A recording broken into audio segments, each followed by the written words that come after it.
There are stories that arrive loudly, all sharp edges and sudden movement.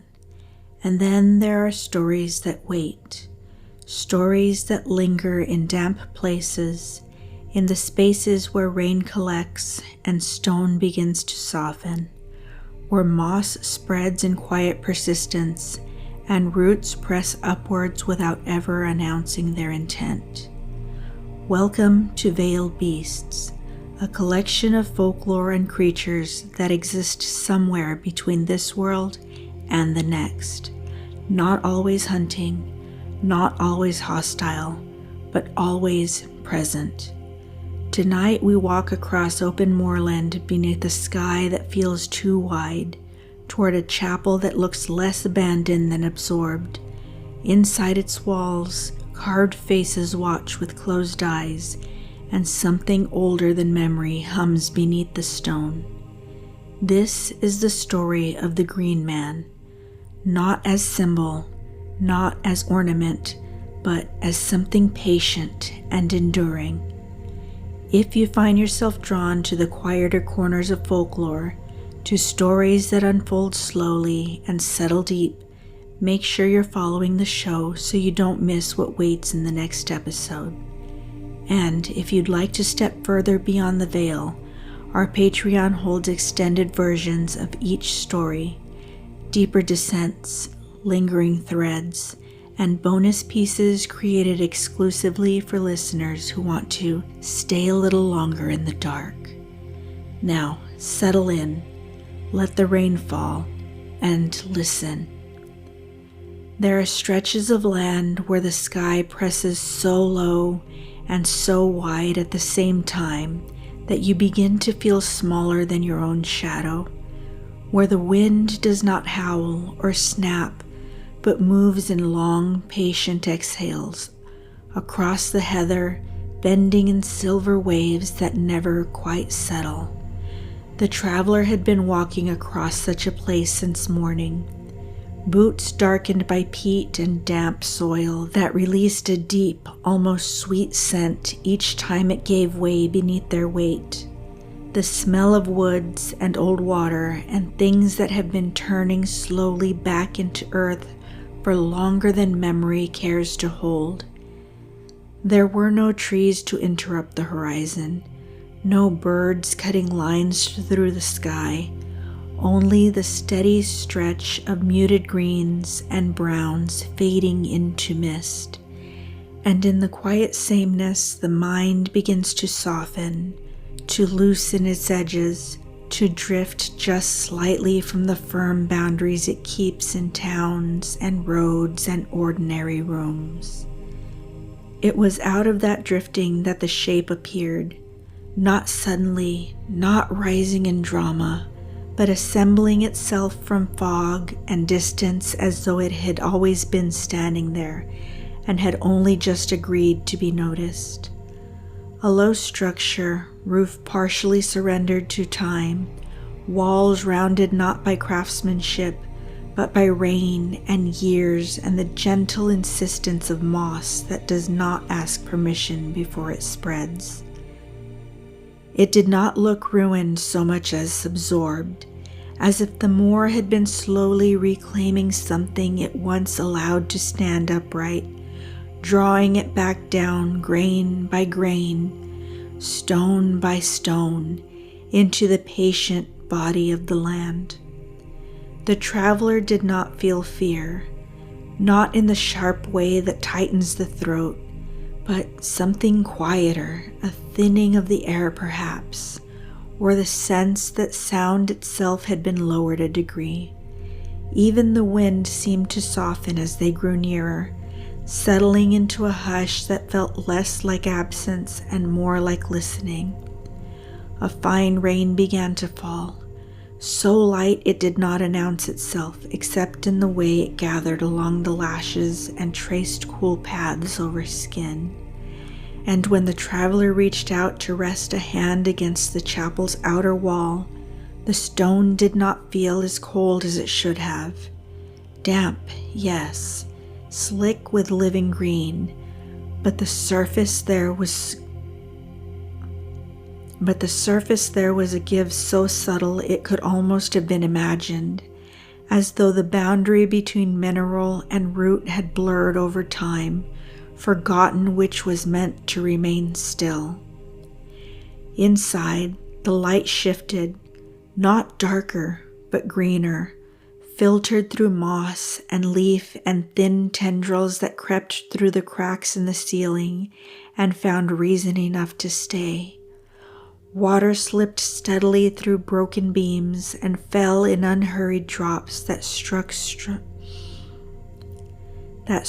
stone without echo, the sound absorbed immediately, taken in rather than returned. The floor had not remained flat. Thick roots pressed upward through the old flagstones, lifting them gently, insistently, so that what had once been foundation now felt like something growing from below. Along the far wall, lines curved into patterns too deliberate to be natural, shallow carvings worn soft by time, yet still unmistakable in their intention, arcs that formed brows, hollows that suggested eyes, vines that spilled from mouths parted not in speech, but in surrender to leaves. The traveler moved closer without deciding to, drawn not by reverence but by recognition, as though some part of the body understood the shape before the mind caught up. The largest carving rested where an altar might have once stood, its features calmer than the others, eyes closed beneath a crown of stone foliage that had been so thoroughly embraced by living moss that the two were indistinguishable. When the traveler knelt, the air felt thicker, fragrant with rain-soaked green, and the moss at the base yielded under their touch with a softness that seemed almost warm. Beneath that softness was a resistance, fibrous and steady and there, so faint it might have been nothing more than blood in the ears, came a low vibration, a hum that did not travel through the air so much as through contact, rising from root to stone to skin in a slow exchange. It did not startle, it settled.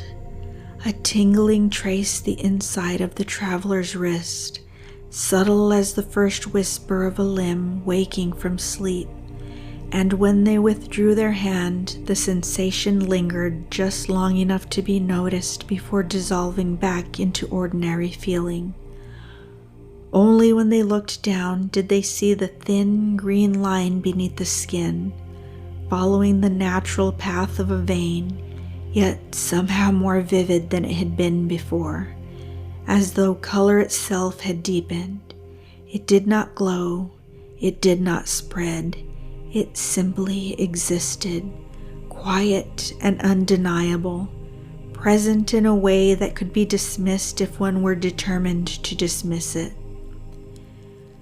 Outside, the rain had grown steadier, the moor stretching outward, unchanged and yet not entirely the same. Grasses inclining slightly as the traveler passed, a young oak standing alone in a place that had seemed empty before, its bark cool beneath their palm and carrying that same faint vibration when touched. Perhaps it was imagination, the mind echoing what it had felt in the chapel. Perhaps it was something older, something that does not move quickly enough to be dramatic, but does not need to. The green man has never required spectacle. He is not a creature of chase or shadowed teeth. His persistence, the patient insistence that stone erodes and roots rise, and what is hurried does not remain buried forever. And long after the traveler had left the moor behind, after the scent of peat had faded from their clothes and ordinary rooms had closed around them again, the thin green line remained beneath the skin, visible only in certain light, more pronounced when rain tapped softly at windows, or when their hand rested absent-mindedly against the trunk of a tree. It was easy to ignore, easier still to explain away. But sometimes, in the quiet space between waking and sleep, they felt that same low hum beneath everything, steady and enduring, as though somewhere far off the chapel continued to drink the rain, and something within it, or within them, was still listening. The traveler did not at first understand that the moor had begun to narrow, not in distance but in sensation, the vast openness drawing inward until each step felt less like crossing land and more like moving through something that had regarded them quietly.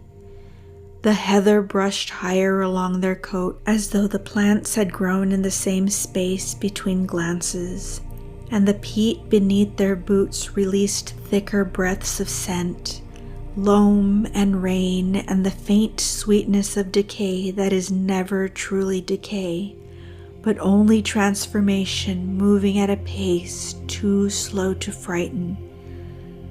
The sky remained unbroken, a low stretch of gray that seemed neither near nor far, and it was in that sameness that the traveler's thoughts began to lengthen, looping gently back on themselves, until the memory of what they had first seen in the chapel felt strangely uncertain, as though the structure had not appeared ahead, but had been waiting behind their eyes all along. As they drew closer, the walls revealed not sharp edges, but softened contours, each stone rounded by years of weather and quiet surrender, and moss did not merely cling to the surface, but layered it in velvet swathes so thick that the boundary between architecture and hillside had grown indistinct. Ivy threaded through cracks in patient spirals, its stems woody and firm near the base, yet tender at their reaching tips, and small ferns had taken root in the mortar lines where rainwater lingered longest, their fronds uncurling in slow green arcs that mirrored the carved patterns hidden deeper within. Inside, the air held that particular warmth that belongs to living spaces rather than heated ones, a closeness that brushed against skin and lingered there, and the scent was rich enough to taste mineral and leaf and damp wood layered together. The traveler moved slowly, not from caution, but from the feeling that quick movements would break something delicate in the atmosphere. And as their eyes adjusted to the green-filled light, the carvings along the walls emerged, not all at once, but in degrees. First a curve, then the hollow of an eye, then the suggestion of a mouth from which leaves spilled in an eternal exhale. Some faces were nearly erased, worn back into anonymity by water and time, while others remained startlingly clear, their expressions neither welcoming nor forbidding, but steady as though they had long ago ceased to concern themselves with the brief arrivals and departures of those who passed through. When the traveler knelt before the largest carving, the sensation was less of approaching something separate and more of settling into proximity with a presence that had been gathering quietly since the first step into the moor.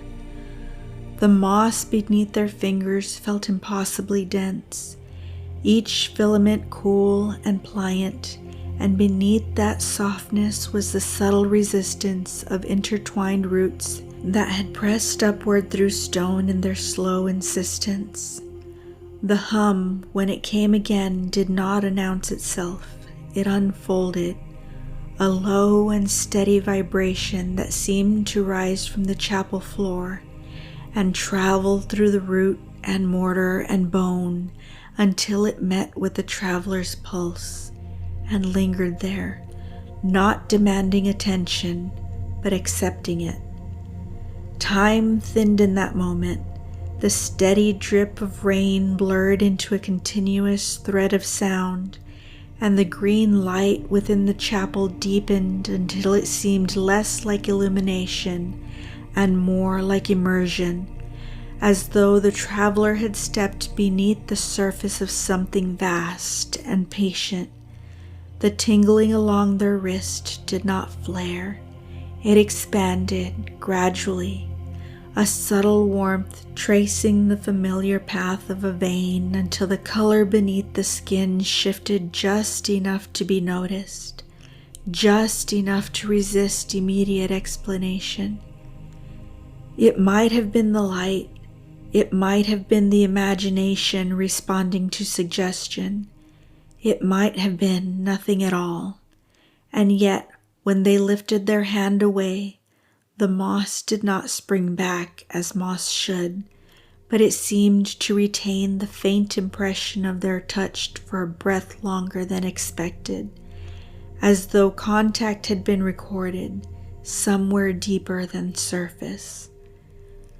Outside, the rain had grown more confident, falling in long, fine strands that had stitched the earth to sky, and the moor no longer felt empty but attentive, grasses inclining in small degrees that could be attributed to wind if wind had been present. The young oak stood alone against the gray horizon, its trunk slender and slightly bowed, and when the traveler pressed their palm against its bark, the vibration returned, softer than before yet unmistakable in its rhythm, aligning with their pulse in quiet synchronization that felt neither invasive nor accidental. It was easy to tell oneself that the body echoes what it expects to feel, that nerves carry memory as readily as sensation, and so the traveler stepped back with small, almost embarrassed smile, allowing the ordinary explanations to settle over the extraordinary ones, like a thin blanket over something restless beneath. Days moved forward in their customary way, marked by meals and sleep and small repetitions of daily life. Yet threaded through each hour was the faint awareness of something that had shifted slightly off-center. The green line along the wrist remained delicate and unobtrusive, visible only when light struck at a certain angle, or when rain darkened the air outside. It did not spread across the skin in dramatic patterns. It did not glow in darkness. It simply endured, a subtle reminder that something had been touched and touched back. At times, standing near trees in passing parks or along quiet streets, the traveler felt the low hum return for a breath or two, not loud enough to interrupt conversation, but present enough to draw the mind sideways, toward roots threading invisibly beneath the pavement and stone, toward the patient upward pressure of growth that never truly ceases. At night, dreams came in slow layers, stone walls slick with rain, leaves unfurling in the hollow spaces of carved mouths, roots pressing gently through floorboards, not to break them, but to reshape them. In those dreams there was no fear, only a steady sense of belonging to something that moved at a different scale of time, something that measured existence not in years, but in seasons of erosion and return. Waking brought back the ordinary clarity of rooms and mirrors, and in those mirrors the traveler sometimes paused, noticing how shadows gathered beneath their eyes in shapes that curved faintly like leaves before smoothing again into familiar lines. Whether the chapel had marked them, or whether the mark had always been there, waiting for the right landscape to reveal it, it remained impossible to determine. The green man does not demand belief. He persists without it. He is present in the slow softening of stone, in the way abandoned places bloom first with moss, then with fern, in the upward insistence of roots that do not recognize walls as permanent, and somewhere beyond the traveler's daily routes, the small chapel continues to stand within its wide stretch of moor, drinking rain, offering its carved faces to weather and time, patient as ever, listening not for footsteps, but for the subtle shift in breath that signals recognition. In the weeks that followed, the traveler found themselves thinking less about the chapel itself and more about the feeling of standing inside, the way the air had pressed close without suffocating, the way rain seemed to disappear into stone rather than rebound from it. Memory softened the details of the carving, but sharpened the sensation beneath their skin. That low and steady hum that had not been so much sounded as resonated, aligning briefly with their own pulse before settling somewhere deeper. It became difficult to say whether they missed the place or whether something in them simply recognized its absence. Rain fell off in that season. Soft rains, patient rains. On those evenings, the traveler would pause beside the window, not consciously listening for anything unusual, only aware that the sound of water against glass now carried an undertone, a thickness as though the air itself had roots threading invisibly through it. The green line along their wrist remained faint, visible only when their hand rested palm up in gray light, and even then it appeared no more remarkable than a vein caught at an angle. It did not throb, it did not ache, it simply existed with quiet persistence, neither advancing nor retreating. Once, while walking through a small stand of trees near their home, the traveler felt the sensation return more strongly than before. It began not at the wrist, but at the soles of their feet, a subtle awareness of the ground beneath the path, of soil layered under gravel and stone, of fine rootlets spreading in delicate networks far wider than any branch overhead. They slowed without meaning to, breath easing into a rhythm that felt borrowed rather than chosen. And when their fingers brushed the bark of a nearby trunk, the hum rose again, not louder, but fuller, as though it had found a clearer channel. For a moment, just a moment, the edges of the world seemed to blur, outlines softening, colors deepening toward green. It would have been easy to call it dizziness, easy to blame hunger, fatigue, the ordinary frailties of a body. The traveler stepped back, blinked, and the world resumed its usual lines. The tree was only a tree, its bark dry and unremarkable beneath their palm. The path remained a path. The faint hum receded into something indistinguishable from blood moving through veins. And yet, as they continued walking, they could not shake the impression that something had leaned toward them in that brief stillness, not advancing, not retreating, but acknowledging. Sleep grew heavier after that, not troubled, not restless, but dense, layered with dreams that felt less like inventions and more like recollections from a place the body remembered, but the mind had never visited. In those dreams, the chapel stood intact and ruined all at once, its roof both whole and broken, rain falling in endless silver threads that vanished into moss. The carved faces along the walls were clearer there, eyes neither open nor closed, but somewhere in between. And from their mouths leaves spilled in slow cascades that brushed against the traveler's shoulder without weight.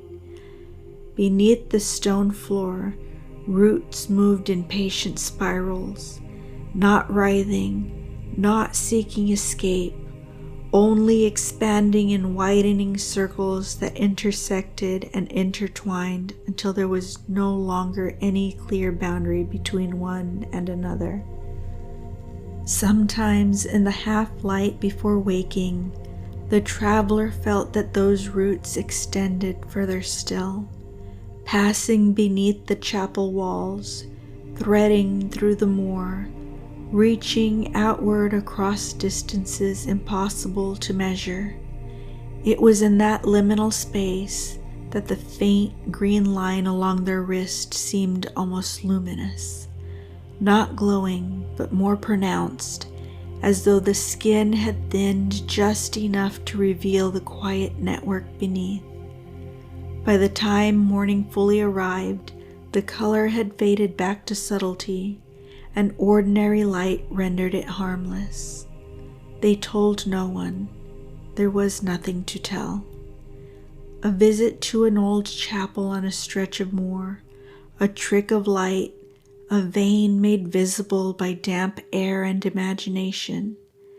And yet they found themselves drawn not consciously, but by degrees, toward places where stone met soil, where walls had begun to surrender, and yet they found themselves drawn, not consciously, but by degrees, toward places where stone met soil, where walls had begun to surrender to creeping green, an abandoned garden behind a row of houses, a crumbling boundary wall at the edge of a field, the base of an oak older than memory.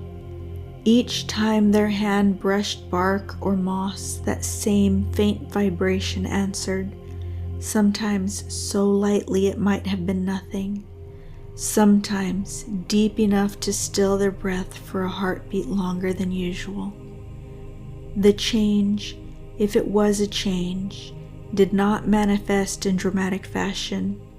No leaves sprouted from skin, no roots cracked through floorboards at their passing. Instead, there was a gradual attunement, a sense that the boundary between their body and the living world had thinned slightly, as though the membrane once firm had become permeable. They noticed small things they had not before. The way damp earth smells sharper just before rain begins. The subtle shift in air when trees prepare to release pollen. The faint, almost electric feeling in the fingertips when storms gather far beyond the visible horizon. One evening, as dusk settled and shadows lengthened into softer forms, the traveler stood before a mirror and held their wrist beneath the fading light. The green line was visible again, tracing a quiet path beneath the skin. For a fleeting instant, it seemed to branch, the faintest suggestion of a second thread curving away from the base of the thumb before dissolving back into the familiar single line. They tilted their hand, adjusted their angle, but the branching did not reappear. The skin looked ordinary, the vein no different from any other. They laughed softly at themselves then, the sound thin in the quiet room, and lowered their arm. Outside, rain began, a steady, unhurried fall that softened the edges of buildings and blurred the distance between street and sky. The traveler moved to the window and rested their palm against the cool glass. For a moment, they imagined they could feel through it, past brick and mortar, down into soil darkened by water, into the layered weave of roots expanding invisibly beneath the sky. The hum did not return in full, but there was a suggestion of a memory of vibration rather than vibration itself. Far away in the wide stretch of moor, the chapel continued its quiet absorption of rain. Moss thickened along its walls. Ivy reached higher into cracks left by time.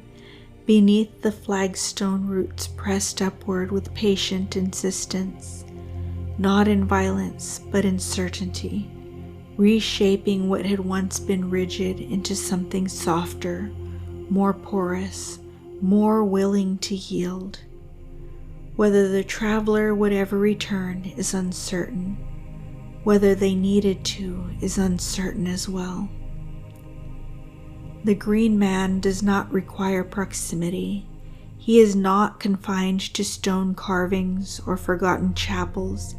He resides in the slow exchange between growth and decay, in the subtle reminder that what appears solid is always, quietly, in the process of becoming something else.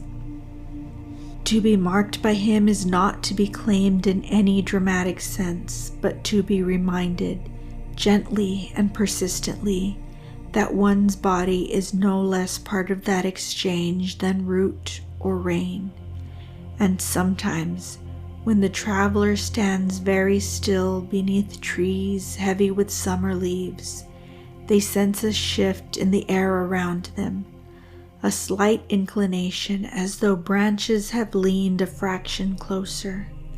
It lasts only an instant between returning to stillness. If anyone were watching, they would see nothing unusual at all.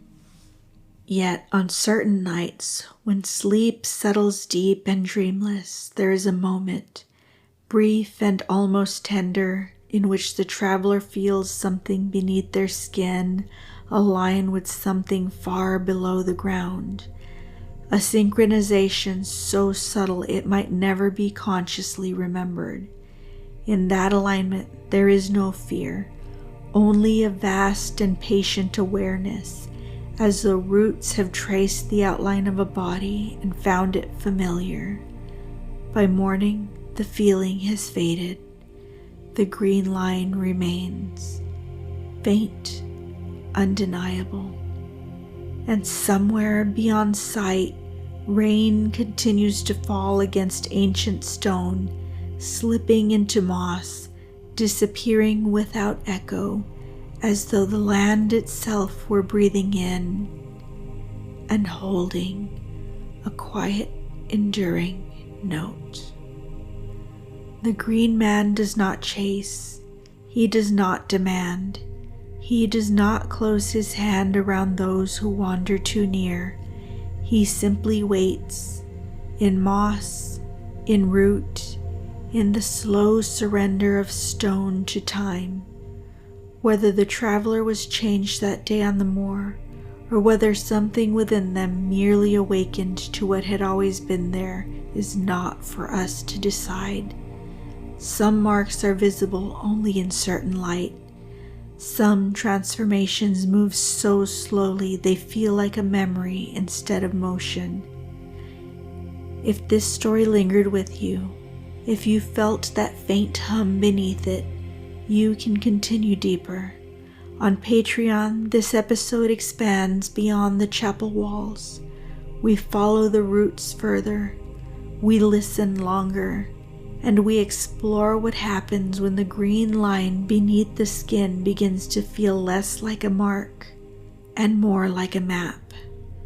You'll also find exclusive bonus episodes, early releases, and artwork inspired by the beings we meet along the way.